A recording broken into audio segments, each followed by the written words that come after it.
ඔයාට අවශ්‍ය ඕන දෙයක් අහන්න කොහොමද ඉංග්‍රීසියෙන් කියන්නේ? ask කියන්නේ අහන්න.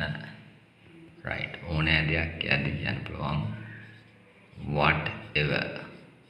ask whatever ඔයාට අවශ්‍යයි. you need කියන්නේ ඔයාට ඕන. ask whatever you need. ඔයා විවාහකද කියලා කොහොමද අහන්නේ ඉංග්‍රීසියෙන්? ඔයා විවාහකද කියලා අහන්න පුළුවන් are you married? are you married කියන්නේ ඔයා විවාහකද? කවුරු හරි කෙනෙක් අහනවා මේ පුතාලා ඔයාලා බත් කෑවද කියලා. ඒතකොට අපි කියනවා මේ අපි බත් කෑවා. අපි කෑවා කියන්නේ we ate. බත් වලට කියනවා rice. we ate rice. අපි බත් කෑවා. සතුටු වෙන්න කොහොමද ඉංග්‍රීසියෙන් කියන්නේ? වෙන්න කියනකොට be, සතුටට කියනවා happy. be happy. සතුටු වෙන්න. මිතුරු වෙන්න. වෙන්න නම් be. මිතුරු කියනකොට අපි කියනවා friendly. be friendly කියන්නේ මිතුරු වෙන්න. කතා කරලා වැඩක් නැහැ. කොහොමද මේක ඉංග්‍රීසියෙන් කියන්නේ? මේක මෙන්න මේ විදිහට අපිට ඉංග්‍රීසියෙන් කියන්න පුළුවන්. no point of talking.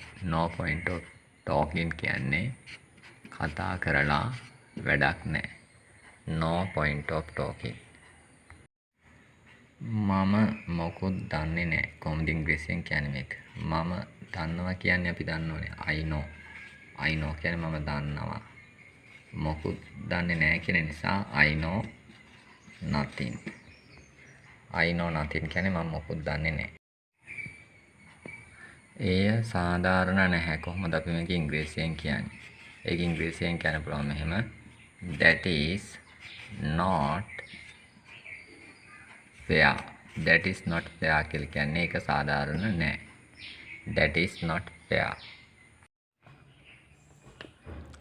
මේක මේසයක්. කොහොමද ඉංග්‍රීසියෙන් කියන්නේ? මේක කියද්දී අපි ඉංග්‍රීසියෙන් කියනවා this is.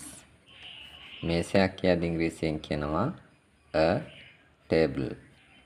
This is a table. මේක මේසයක්. මේක මේසයක්ද කියලා අහද්දී මෙන්න මේ is කියන helping verb එක නැත්නම් උපකාර ක්‍රියාපදයේ වාක්‍ය මුලට ගේනවා. is this ඊටු ටික හැම ලියන වාක්‍යය තිබිච්ච විදිහටම is this a table? මේක මේසයක්ද කියලා නිර්මාණය වුණා. මේක මේසයක් නෙමෙයි කියනවා නම් ඔයාලා කියන්න ඕන. මේක කියද්දි නැවත කියන්න this is කියලා. එහෙම නෙවෙයි කියන නිසා not දානවා. This is not a table. මේක මේසයක් නෙවෙයි. මේක මේසයක් නෙවෙයිද කියලා හරි is not කියන වචන දෙක මුලට ගන්න. අපිට ඒක කෙටි කරාම කියන්න පුළුවන් isn't මේක කියද්දී this a table, right? Isn't this a table කියලා කියන්න පුළුවන්. මේක මේසයක් නෙවෙයිද, right? ඔය විදිහට අහන්න පුළුවන් ප්‍රශ්නේ.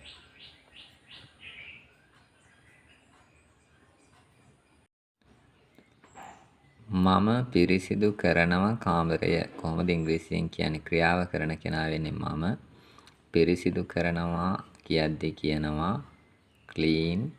කාමරය අපි කියන්නේ room කියලා.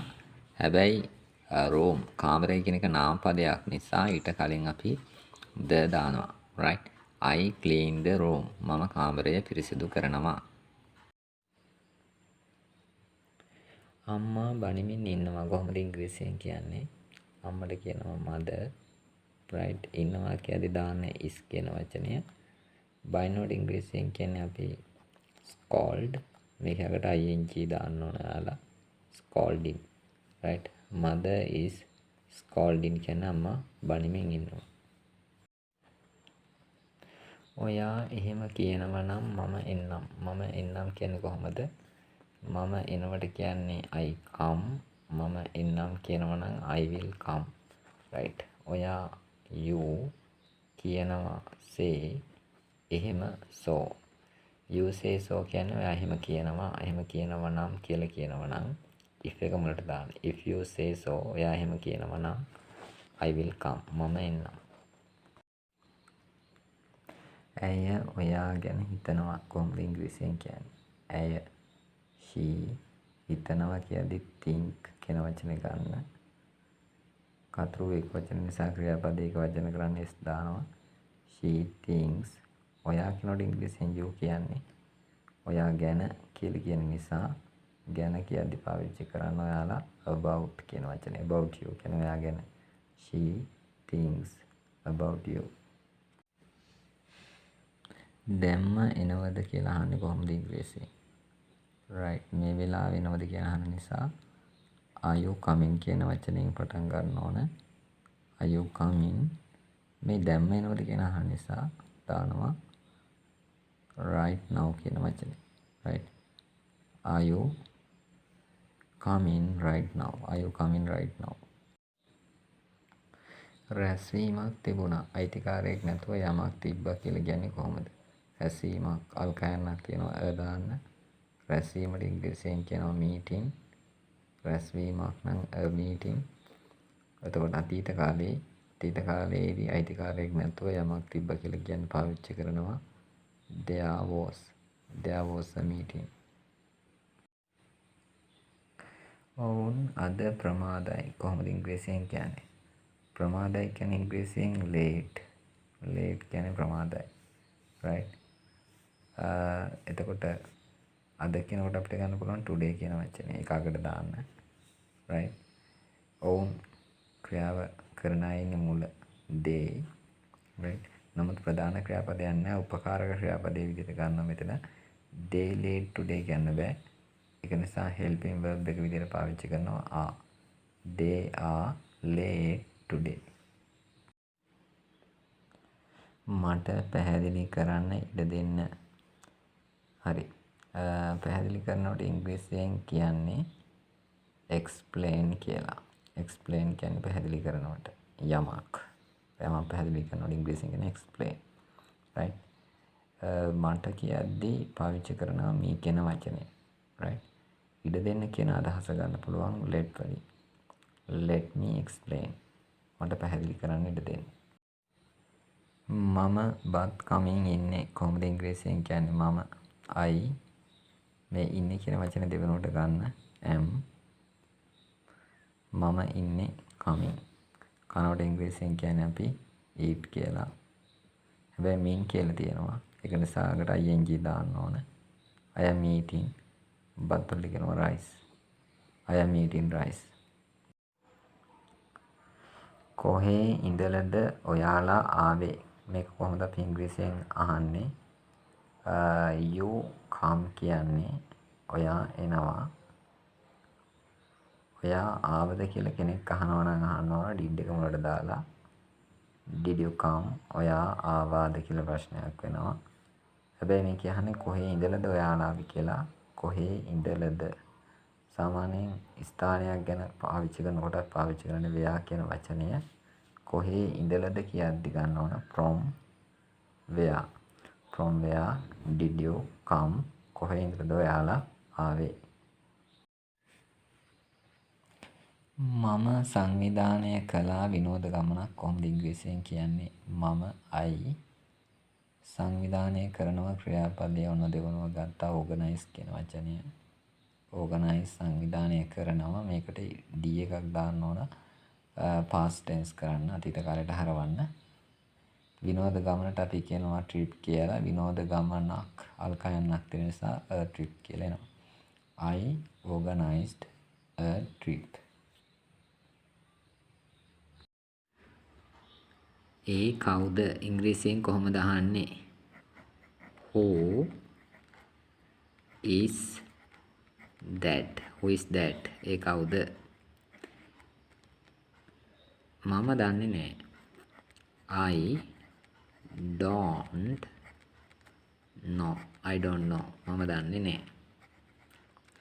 ඇයි ඔහු ආවේ? ඔහු එනවා. he come කියන්නේ ඔහු එනවා. ඔහු ආවද? did he come? ඇයි ඔහු ආවේ? why did he come? ඇයි ඔහු ආවේ? කෝ මගේ ෆෝන් එක? මගේ ෆෝන් එක කියද්දී අපිට කියන්න පුළුවන් my phone. එතකොට මගේ ෆෝන් එකද කියලා අහන්න පුළුවන්. is my phone. කෝ කියන්නේ මෙතන කොහෙද කියන අදහසනේ. ඒතර where කියන වචනේ මුලට දැම්මා. where is my phone? කෝ මගේ ෆෝන් එක. ඇය හොඳලු. කොහොමද මේක ඉංග්‍රීසියෙන් කියන්නේ? ඉස්සෙල්ලා බලමු ඇය හොඳයි කියලා ඉංග්‍රීසියෙන් කියන්නේ she is good. she is good කියන්නේ ඇය හොඳයි. හොඳලු. ලු කියලා කියන්නේ ඔයාලා පාවිච්චි කරන්න මෙන්න මේ කෑල්ල මුලට. right? it is said. it said මෙන්න මෙතෙන්ට ඔයාලා දාන්න ඊළඟට that කියන වචනේ. right? it said that she is good. ඇය හොඳලු. අද ඇයගේ උපන්දිනයයි කොහොමද ඉංග්‍රීසියෙන් කියන්නේ? අද කියනකොට අපි ඉංග්‍රීසියෙන් කියනවා today කියන වචනය. right? එතකොට ඇයගේ කියනකොට අපි කියනවා her. උපන්දිනයට ඉංග්‍රීසියෙන් කියනවා අපි birthday. birthday කියලා කියන්නේ උපන්දිනය. එතකොට මේ වාක්‍යයේ ක්‍රියාපදයක් නැහැ. උපකාරක ක්‍රියාපදේ නැත්නම් helping verb එක විදිහට අපි පාවිච්චි කරනවා is. today is her birthday. හොඳයි, එදිනදා ජීවිතයේදී අපිට පාවිච්චි කරන්න පුළුවන් වාක්‍ය රටාවන් ටිකක්. තරහ වෙන්න එපා කොහොමද ඉංග්‍රීසියෙන් කියන්නේ? එහෙම වෙන්න එපා කියලා කියන්න එපා කියන don't කියලා පාවිච්චි කරනවා. don't be angry. don't be angry කියන්නේ තරහ වෙන්න එපා. මට මොකද කියලා කොහොමද ඉංග්‍රීසියෙන් අහන්නේ? මට මොකද තරහ ගියපු වෙලාව කෙනෙක් අහන්න පුළුවන්. මෙන්න මේ විදිහට මේක අහන්න පුළුවන්. what do I care? what do I care? මට මොකද? ඊළඟට කියනවා මේ පොඩි උන්ට එහෙම සමහර වෙලාවට කියන්නේ අම්මලා පැහැෙන්නේ නැතුව ඉඳපන් කියලා. කොහොමද පැහැෙන්නේ නැතුව ඉඳපන් කියලා කියන්නේ? මෙන්න මේ විදිහට කියන්න පුළුවන්. right? be your age. be your age. පැහැෙන්නේ නැතුව ඉඳහන්. හොඳයි, එදිනදා ජීවිතයේදී අපිට පාවිච්චි කරන්න පුළුවන් වාක්‍ය රටාවන් ටිකක්. තරහ වෙන්න එපා කොහොමද ඉංග්‍රීසියෙන් කියන්නේ? එහෙම වෙන්න එපා කියලා කියන්න එපා කියන don't කියලා පාවිච්චි කරනවා. don't be angry. don't be angry කියන්නේ තරහ වෙන්න එපා. මට මොකද කියලා කොහොමද ඉංග්‍රීසියෙන් අහන්නේ? මට මොකද තරහ ගියපු වෙලාව කෙනෙක් අහන්න පුළුවන්. මෙන්න මේ විදිහට මේක අහන්න පුළුවන්. what do I care? what do I care? මට මොකද? ඊළඟට කියනවා මේ පොඩි උන්ට එහෙම සමහර වෙලාවට කියන්නේ අම්මලා පැහැෙන්නේ නැතුව ඉඳපන් කියලා. කොහොමද පැහැෙන්නේ නැතුව ඉඳපන් කියලා කියන්නේ? මෙන්න මේ විදිහට කියන්න පුළුවන්. right? be your age. be your age. පැහැෙන්නේ නැතුව ඉඳහන්. හොඳයි, එදිනදා ජීවිතයේදී අපිට පාවිච්චි කරන්න පුළුවන් වාක්‍ය රටාවන් ටිකක්. තරහ වෙන්න එපා කොහොමද ඉංග්‍රීසියෙන් කියන්නේ? එහෙම වෙන්න එපා කියලා කියන්න එපා කියන don't කියලා පාවිච්චි කරනවා. don't be angry. don't be angry කියන්නේ තරහ වෙන්න එපා. මට මොකද කියලා කොහොමද ඉංග්‍රීසියෙන් අහන්නේ? මට මොකද තරහ ගියපු වෙලාව කෙනෙක් අහන්න පුළුවන්. මෙන්න මේ විදිහට මේක අහන්න පුළුවන්. what do I care? what do I care? මට මොකද? ඊළඟට කියනවා මේ පොඩි උන්ට එහෙම සමහර වෙලාවට කියන්නේ අම්මලා පැහැෙන්නේ නැතුව ඉඳපන් කියලා. කොහොමද පැහැෙන්නේ නැතුව ඉඳපන් කියලා කියන්නේ? මෙන්න මේ විදිහට කියන්න පුළුවන්. right? be your age. be your age. පැහැෙන්නේ නැතුව ඉඳහන්. අපි ආදරේ ක්‍රිකට් වලට කොහොමද මේක ඉංග්‍රීසියෙන් කියන්නේ? අපි ක්‍රියාව කරන කට්ටිය වෙන්නේ අපි නිසා වී කියන වචනේ මුලට ගන්න. මේ ආදරේ කියනකොට අපි පාවිච්චි කරනවා love කියන වචනය. we love ක්‍රිකට් කියන වචනය වෙනුවට අපි ඒ වචනම ලියනවා we love ක්‍රිකට්. අපි ක්‍රිකට් වලට ආදරෙයි. මම තේ බොමින් ඉන්නවා කොහොමද අපි මේක ඉංග්‍රීසියෙන් කියන්නේ? මේකේ ක්‍රියාව කරන කෙනා වෙන්නේ මම නිසා එක I කියන වචනේ මුලට ගන්න ඉන්නවා කියන වචනේ වෙනුවට දාන්න am එක දෙවෙනියට ගන්න I am මම ඉන්නවා මම ඉන්නේ බොමින් බොනවට ඉංග්‍රීසියෙන් අපි කියන්නේ drink කියලා. හැබැයි මෙතන තියෙන්නේ බොමින් කියලා. මින් තියෙන නිසා ing දාන්න I am drinking මම ඉන්නවා බොමින්. තේ වලට ඉංග්‍රීසියෙන් කියන්නේ tea කියලා. ඇය ලිව්වා ලියුමක්. ක්‍රියාව කරන්නේ ඇය. ඔන්න මුලට she කියන වචනේ ගන්නවා. ලියනවට කියන්නේ write. ලිව්වා කියනකොට අපි ඉංග්‍රීසියෙන් කියනවා wrote. she wrote. ලියුම අපි ඉංග්‍රීසියෙන් කියනවා letter. letter ලියුම. ලියුමක් අල්කයන් තියෙනවා a letter කියන්නේ ලියුමක්. මම තියනවා කියලා ඇයට නැත්නම් මම කියන්නේ මම ඇයට කියලා තියෙන්නේ කියලා කියන්නේ කොහොමද ඉංග්‍රීසියෙන් කියන්නේ? මම කියනකොට I තියනවා කියනකොට Iත් එක්ක ගන්න have ගන්නකොට කියනවා tell කියන එකේ තුන්වෙනි අවස්ථාව තමයි එන්න ඕන. ක්‍රියාපදයේ තුන්වෙනි අවස්ථාව told. එතකොට I have told ඇයට කියනකොට අපි පාවිච්චි කරනවා her කියලා. she කියන්න එපා her වාක්‍යයක් යෙදෙන නිසා. මේ ඕනම කෙනෙක් සාමාන්‍යයෙන් ගෙදර ගියපු ගාම හොයන්නේ අම්මවනේ. අපි අහන්නේ මේ අම්මේ කොහෙද ඔයා ඉන්නේ කියලා. කොහෙද ඔයා ඉන්නේ? නැත්නම් ඔයා කොහෙද ඉන්නේ කියලා අපි ඉංග්‍රීසියෙන් අහන්නේ කොහමද? මෙන්න මේ විදිහට අහන්න පුළුවන්. where are you? where are you කියලා කියන්නේ ඔයා කොහෙද ඉන්නේ? අපි අම්මගෙන් අහනවා අම්මේ ඔයා කොහෙද ඉන්නේ? where are you? මේ යාළුවා අහනවා මේ උඹ එනවද කියලා. එතකොට අපි කියනවා මේ මම කියනවා මේ මම එන්නම් කියලා. මම එන්නම් කියන්නේ කොහොමද ඉංග්‍රීසියෙන්? I'll come. I will come කියන එක තමයි මම කිව්වේ. I'll come කියන්නේ මම එන්නම්.